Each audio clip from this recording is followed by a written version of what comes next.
Un encuentro con su palabra, porque secase la hierba, marchitase la flor, mas la palabra de Dios permanece para siempre. Con ustedes, el doctor José Ricardo Arias Quintero.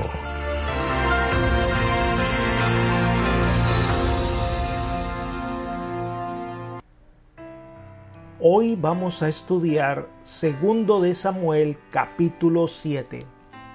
Pacto de Dios con David. Vamos a orar. Querido Señor, en este momento te agradecemos por tus bondades, por tu misericordia, por este día tan maravilloso que nos regalas, y solicitamos que tú nos acompañes en el estudio de tu palabra, que podamos sacar el mayor provecho de la misma, que podamos sacar lecciones espirituales. Sé tú nuestro maestro y nuestro guía. Gracias por tus bondades, lo pedimos en Jesús. Amén. La historia de Israel ahora tiene un giro interesante. El arca del pacto había estado varias décadas en casa de Abinadab en Kiriat Jearim. Los servicios del santuario eran limitados. Las fiestas anuales ya no se celebraban. Al traer el arca a Jerusalén, a una tienda que David había mandado a construir, se hacía de este una ciudad como un centro religioso de Israel. Esto haría de la nación un pueblo que resaltaba la adoración al Dios verdadero y sería testimonio para todo el mundo. Hoy vamos a entender cuál era el sueño del rey. La primera sección son los versículos 1 al 10 y se describen los designios del rey. David desea que la adoración a Dios que se realizaba en el santuario tuviese ahora un lugar mucho más amplio y visible. Leamos los versículos 1 al 3. Aconteció que cuando ya el rey habitaba en una casa, después que Jehová le había dado paz con todos sus enemigos de alrededor, dijo el rey al profeta Natán: Mira ahora, yo habito en casa de cedro, mientras que el arca de Dios está entre cortinas. Natán respondió al rey: Anda y haz todo lo que está en tu corazón, porque Jehová está contigo. Debemos entender un poco lo que está pasando. El tabernáculo que estaba en Silo en la época del juez Elí había sido destruida por los filisteos como resultado de esa batalla en la que los filisteos se llevan el arca. Posteriormente los elementos del tabernáculo fueron establecidos en Gabaón, pero el arca fue devuelta por los filisteos y permaneció en Kiriat Jearim. Posteriormente David hizo que se trajera el arca del pacto a Jerusalén y le hizo una tienda en cortinas. Sin embargo, el tabernáculo seguía en Gabaón. Así que habían dos lugares de adoración. Algunos comentadores ubican ese acontecimiento en la última década del gobierno de David. El rey deseaba que Jerusalén también fuera un centro religioso y que hubiera un solo lugar de adoración. Por eso, en la época en que no habían confrontaciones con las naciones vecinas, una época de relativa paz, decide que lo mejor será construir un templo y entonces llama a uno de sus consejeros más cercanos, el profeta Natán. Es la primera vez que se le menciona. Es un hombre que jugó un papel importante en el reinado de David y la consolidación del reinado de Salomón. Cuando Natán escucha lo que Dios tenía en mente al profeta, sin consultar al Señor, sin pedir su orientación, le pareció excelente proyecto y entonces le dice que David que siga adelante con el plan que había pensado, que de seguro el Señor le bendecirá. Esto lo dijo Natán por su propia opinión, no estaba hablando de que Dios le había revelado. El profeta le parecía algo encomiable y felicita a David por esa iniciativa, pero no era una orden de parte de Dios. Así que las cosas fueron diferentes cuando Dios da su opinión. Esa misma noche Natán tuvo una visión y el Señor le habló. Leamos los versículos 4 al 7. Aconteció aquella noche que vino palabra de Jehová a Natán diciendo: Ve y di a mi siervo David: Así ha dicho Jehová, ¿tú me has de edificar una casa en la que yo more? Ciertamente no he habitado en casa desde el día en que saqué a los hijos de Israel de Egipto hasta hoy, sino que he peregrinado en una tienda que me servía de santuario. En todo cuanto he andado con todos los hijos de Israel, nunca he dicho a ninguna de las tribus de Israel: a quien haya mandado apacentar a mi pueblo de Israel. ¿Por qué no me habéis edificado una casa de cedro? El profeta había hablado por su propia cuenta. Ahora Dios se pronuncia sobre este tema. Número 1. El profeta es mensajero de Dios. Él debe comunicar lo que el Señor le dice que comunique. No es una tarea del todo agradable, pero era esa su función. Número 2. Ve y di a mi siervo David. Qué tremendo reconocimiento de parte de Dios. David era siervo del Altísimo. Estaba allí para cumplir el propósito de Dios. Estaba allí porque su vida estaba al servicio del Eterno. Número 3. La primera pregunta que hace Dios a David es: ¿tú me has de edificar una casa en la cual more? La respuesta debe ser negativa. En el pasaje paralelo se presenta lo siguiente. Leamos primero de Crónicas, capítulo 17, el verso 4. Dice: Ve y di a David mi siervo, así ha dicho Jehová, tú no me edificarás casa para que yo habite. En este pasaje de Samuel no se explica la razón, pero en el pasaje paralelo de Crónicas se expresa el hecho de que David había derramado mucha sangre. Número 4. En el pasaje de Samuel, el Señor expresa que durante 450 años desde el Éxodo, el Señor había habitado entre su pueblo en el tabernáculo que Moisés había levantado. Y esa era la morada terrestre de Dios. Con frecuencia había sido trasladado de un lugar a otro y aún no había llegado el tiempo para que hubiera un lugar permanente de culto para los hijos de Israel. El tabernáculo podía funcionar un tiempo más antes que se edificara el templo. Número 5. La segunda pregunta que hace Dios tiene que ver que en todos esos 450 años de peregrinaje de Israel en el desierto, Él no le había dicho a alguna persona que le edificara una casa. La pregunta es: ¿por qué no me habéis edificado una casa de cedro? La respuesta también es negativa. A nadie el Señor le pidió que hiciera una casa fija para la adoración. Contrario a los designios de David, el Señor no quería que una casa se edificara en aquel tiempo y no quería que David lo hiciera. No es una exigencia de parte de Dios que debían construir un templo. Ahora, Dios no descarta la idea, solo está llevando a reflexionar a David que debía haber entendido cuál era su voluntad primero antes de plantearlo. Y lo segundo, que si se edificaba un templo más adelante, David no sería el constructor. Ante los designios de David, el Señor da una respuesta. Versículos 8 al 10. Ahora pues dirás así a mi siervo David: así ha dicho Jehová de los ejércitos, yo te tomé del redil de detrás de las ovejas para que fueras príncipe de mi pueblo y he estado contigo donde quiera que has ido. He exterminado delante de ti a todos tus enemigos y te he dado nombre grande como el nombre de los grandes que hay en la tierra. Además, yo fijaré un lugar para mi pueblo Israel y lo plantaré allí para que habite en él y nunca más sea removido, ni los inicuos lo aflijan más como antes. El Señor le dice a David que él fue el que lo llamó desde el día en que se encontraba cuidando las ovejas de su padre.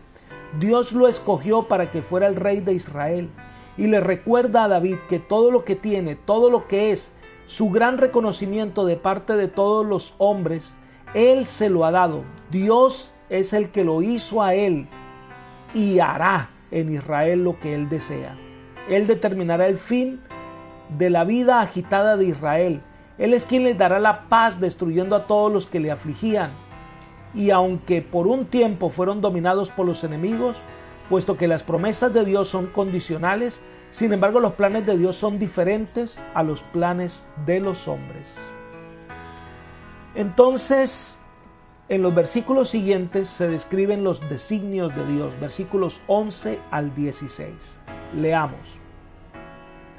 En el tiempo en que puse jueces sobre mi pueblo Israel, y a ti te haré descansar de todos tus enemigos, asimismo Jehová te hace saber que Él te edificará una casa. Y cuando tus días se hayan cumplido y duermas con tus padres, yo levantaré después de ti a uno de tu linaje, el cual saldrá de tus entrañas, y afirmaré su reino. Él edificará una casa para mi nombre, y yo afirmaré para siempre el trono de su reino. Yo seré padre para él, y él será hijo para mí.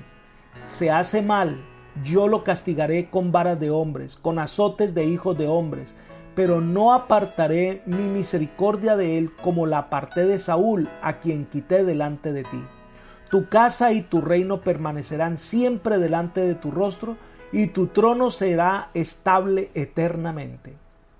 El pasaje continúa con la descripción de la historia de Israel, que en el tiempo de los jueces ellos sufrieron en manos de los opresores, pero por su propia desobediencia. Y cuando el pueblo se arrepentía, Dios levantaba jueces que los guiaría a la adoración al verdadero Dios, y a través de ellos venía la libertad a Israel.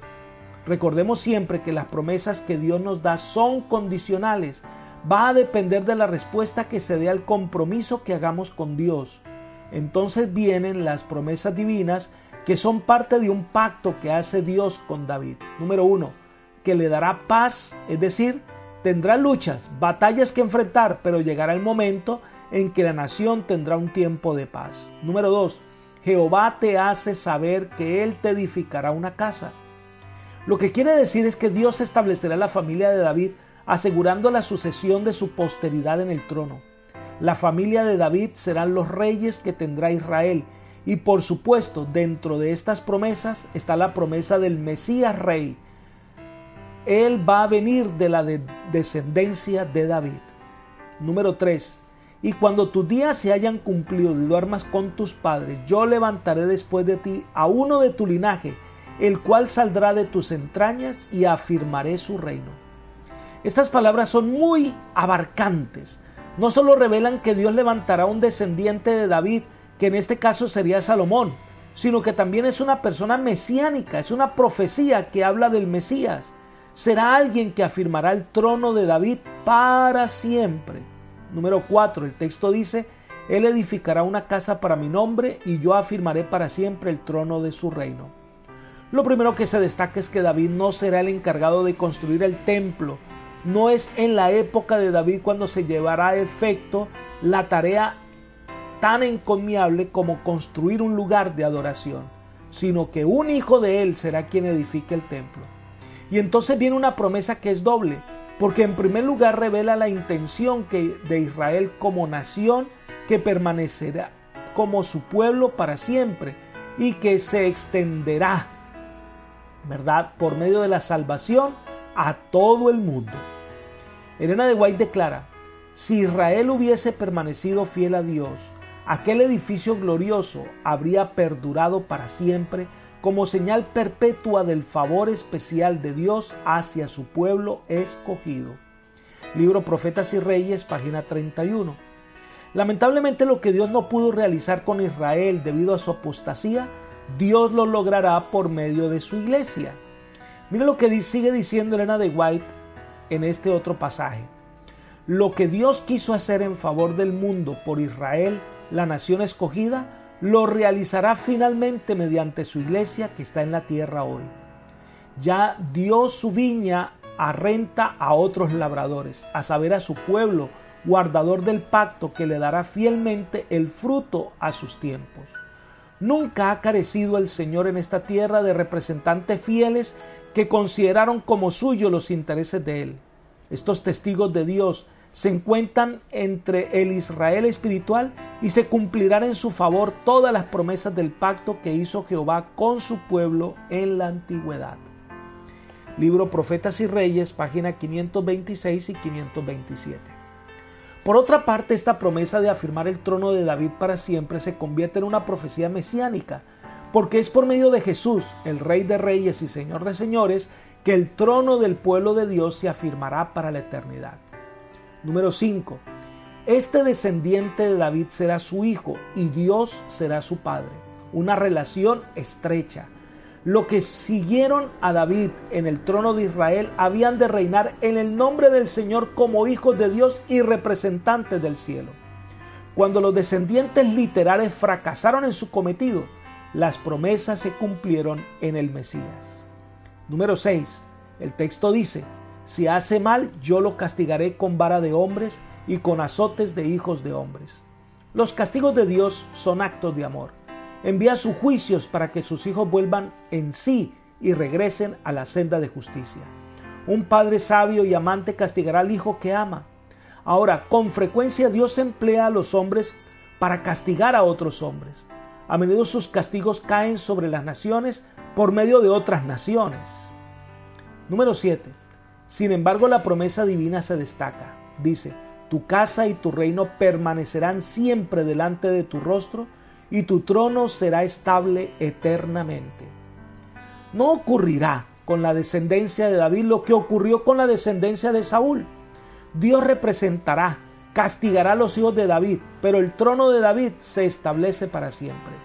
Esta promesa literalmente se cumplió por medio de la iglesia de Dios y el establecimiento del reino del Mesías. Por medio de Cristo, el trono de David será para siempre. Esta es una gran promesa mesiánica. Estas palabras, estas promesas divinas trajeron un impacto sobre David, y en los versículos 17 al 29, que es la última parte de este capítulo, viene entonces la oración de David. Natán cumple su labor como profeta del Señor, versículo 17. Así, conforme a todas estas palabras y conforme a toda esta visión, habló Natán a David. Un mensajero del Señor comunica lo que el Señor le ordena hablar. El profeta es un medio a través del cual Dios da a conocer su voluntad a los hombres. En segundo lugar, la reacción de David no se dejó esperar. Inmediatamente reconoce en esas palabras la bondad de Dios. Versículos 18 al 20. Entonces entró el rey David y se puso delante de Jehová y dijo: Señor Jehová, ¿quién soy yo y qué es mi casa para que tú me hayas traído hasta aquí? Y aún te ha parecido poco esto, Señor Jehová, pues también has hablado de la casa de tu siervo en lo porvenir. ¿Es así como procede el hombre, Señor Jehová? ¿Y qué más puede añadir David hablando contigo? Pues tú conoces a tu siervo, Señor Jehová. David en ese momento se va al lugar donde está el arca del pacto y se postra allí ante el Señor. David quedó abrumado por la revelación que le había sido dada. No se le permitía que construyera el templo, pero las promesas que se le hicieron compensaron del todo el chasco inicial. Lo primero que hace David al escuchar estas palabras es recordar su origen. ¿Dónde estaba cuando Samuel lo mandó a llamar? Y ahora, en este momento, es el rey de Israel. Y se le hace una promesa tan grande que no queda otra cosa que reconocer que todo es por la misericordia divina. Esta reflexión es muy importante. ¿Quién soy? No es otra cosa que entender que era una pequeña criatura ante la majestad del cielo. Esta promesa no se aplica a quien era grande, sino al más pequeño, con la labor más humilde. Si se basara en la justicia humana, quizás no estaré allí, pero como es en base al amor y la bondad del cielo, las cosas son diferentes. Tan grande era su emoción que reconoce no tener palabras suficientes para expresar su gratitud al Señor. Sigamos con la oración de David en los versículos 21 al 24. Todas estas grandezas has hecho por tu palabra y conforme a tu corazón, haciéndolas saber a tu siervo. Por tanto, tú te has engrandecido, Jehová Dios, por cuanto no hay otro como tú, no hay Dios fuera de ti, conforme a todo lo que hemos oído con nuestros oídos. ¿Y quién como tu pueblo, como Israel, nación singular en la tierra? Porque Dios fue para rescatarlo, como pueblo suyo, para ponerle nombre, para hacer cosas grandes a su favor y obras terribles en tu tierra, por amor de tu pueblo, el que rescataste para ti de Egipto, de las naciones y de sus dioses. Porque tú estableciste a tu pueblo Israel como pueblo tuyo para siempre, y tú, oh Jehová, eres su Dios. Todo lo que ha recibido David se debe es a la grandeza de Dios, a su amor, misericordia y poder. No era algo que mereciera, de lo contrario, pues no sería gracia. Es precisamente algo que está más allá de nuestra medición, lo que Dios nos da, y eso es gracia. Y entonces resalta la grandeza de Dios en la manera en que escoge a Israel. Es un privilegio para David ser contado con el pueblo de Dios. El pueblo que el Señor sacó de la tierra de Egipto. La demostración de quién es Dios está allí. Los dioses de los egipcios eran más conocidos y más famosos, porque la grandeza de Egipto resaltaba a esos dioses. Pero el Dios de los hebreos, de los esclavos, no era tenido en cuenta. Pero cuando Dios saca a Israel de Egipto, no debe caber duda de quién es el verdadero Dios y que fuera de él no hay más dioses. Los dioses de Egipto no sirvieron para nada, porque no eran nada. Dios es todopoderoso y Dios sacó a Israel de la esclavitud y lo establece para que sea la nación más grande de la tierra, con el objeto que la gente conozca al Dios verdadero.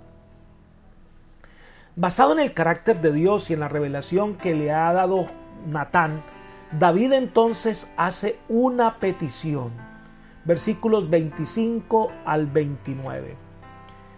Ahora pues, Jehová Dios, confirma para siempre la palabra que has hablado sobre tu siervo y sobre su casa, y haz conforme a lo que has dicho, que sea engrandecido tu nombre para siempre, y se diga, Jehová de los ejércitos es el Dios de Israel, y que la casa de tu siervo David se mantenga firme delante de ti, porque tú, Jehová de los ejércitos, Dios de Israel, has hecho esta revelación al oído de tu siervo diciendo, yo te edificaré casa. Por esto tu siervo ha hallado en su corazón valor para hacer delante de ti esta súplica.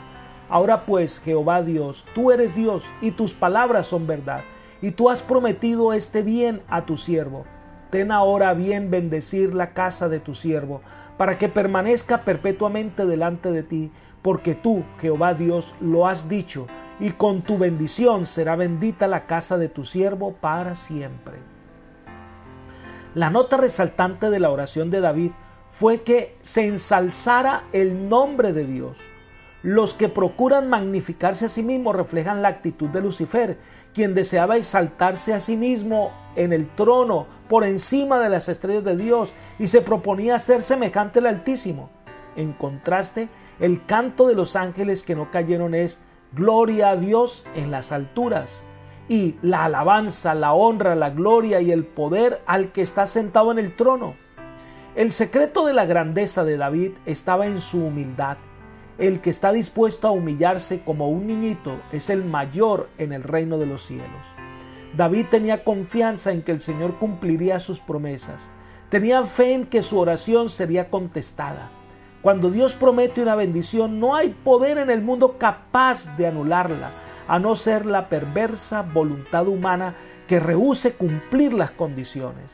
El hombre deshonra a Dios cuando duda de sus promesas o deja de pedir sus bendiciones.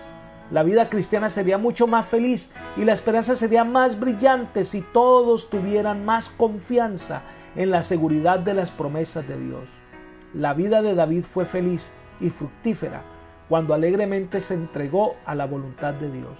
Su esperanza y propósito era construir el templo, pero se le dijo que esta tarea no era para él. Humildemente se sometió a la voluntad divina, aceptando las tareas que Dios tenía para él y no se enfadó ni se puso de mal humor porque se le impidió llevar a cabo sus propósitos.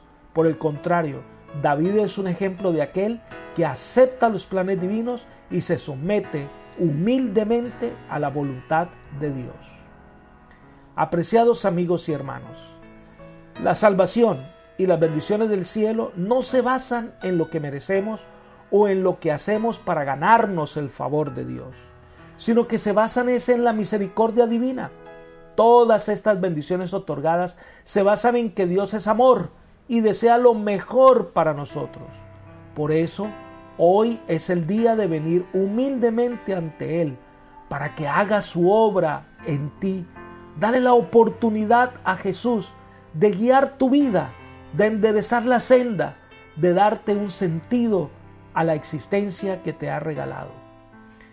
Adora al Señor de todo corazón. Que el Señor te bendiga y te guarde. Que el Señor haga resplandecer su rostro sobre ti, tenga de ti misericordia y ponga en tu corazón paz. Amén.